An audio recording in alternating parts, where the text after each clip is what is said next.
لله نحمده ونستعينه ونستغفره ونؤمن به ونتوكل عليه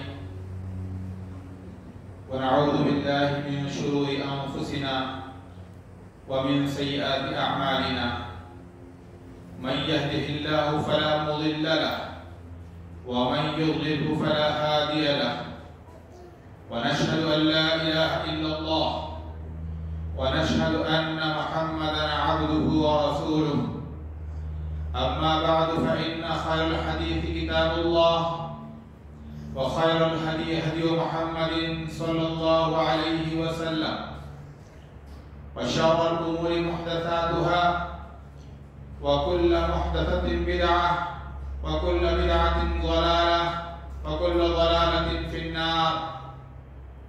أعوذ بالله من الشيطان الرجيم. بسم الله الرحمن الرحيم. قاف والقرآن المجيد بل عجبوا أن جاءهم منذر منهم فقال الكافرون هذا شيء عجيب أإذا متنا وكنا ترابا ذلك رجع بعيد قد علمنا ما تنقص الأرض منهم وعندنا كتاب حفيظ بل كذبوا بالحق لما جاءهم فهم في أمر مريج أفلم ينظروا إلى السماء فوقهم كيف بنيناها وزيناها وما لها من فروج والأرض مددناها وألقينا فيها رواسي وأنبتنا فيها من كل زوج بهيج تبصرة وذكرى لكل عبد منيب ونزلنا من السماء ماء مباركا فأنبتنا به جنات وحب الحصيد والنخل باسقات لها طلع نضيد رزقا للعباد وأحيينا به بلدة ميتا كذلك الخروج. وقال الله تعالى في موضع آخر واتقوا فتنة لا تصيبن الذين ظلموا منكم خاصة.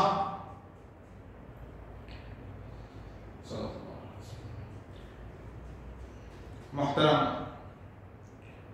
بزرگان دین، برادران اسلام، اللہ تعالیٰ کا بے انتہا شکر احسان ہے کہ اللہ تعالیٰ نے ہمیں اشرف المخلوقات بنایا جو دنیا کی سب سے خوبصورت ترین شے ہے. بے شمار درود اور سلام ہوں ہمارے اور آپ کے نبی کریم صلی اللہ علیہ وسلم پر، جنہوں نے اسلام کی روشنی کو، اسلامی تعلیمات کو دنیا کے چپے چپے میں پھیلا دیا. صلی اللہ علیہ نبی. محترم حضرات، آج جمعہ کے خطبے میں جس موضوع پہ میں بات کرنے جا رہا ہوں وہ ہے فتنوں کا دور اور اس سے مسلمان کیسے نپٹیں. محترم حضرات، آج کا جو دور ہے بڑا ہی پرآشوب دور ہے، بہت ہی صبر آزما دور ہے. زندگی کا ایک کٹھن دور ہے جہاں پر انسان حرص و ہوس میں مبتلا ہے. عارضی دنیا کے حصول کے لیے انسانوں میں مقابلہ آرائی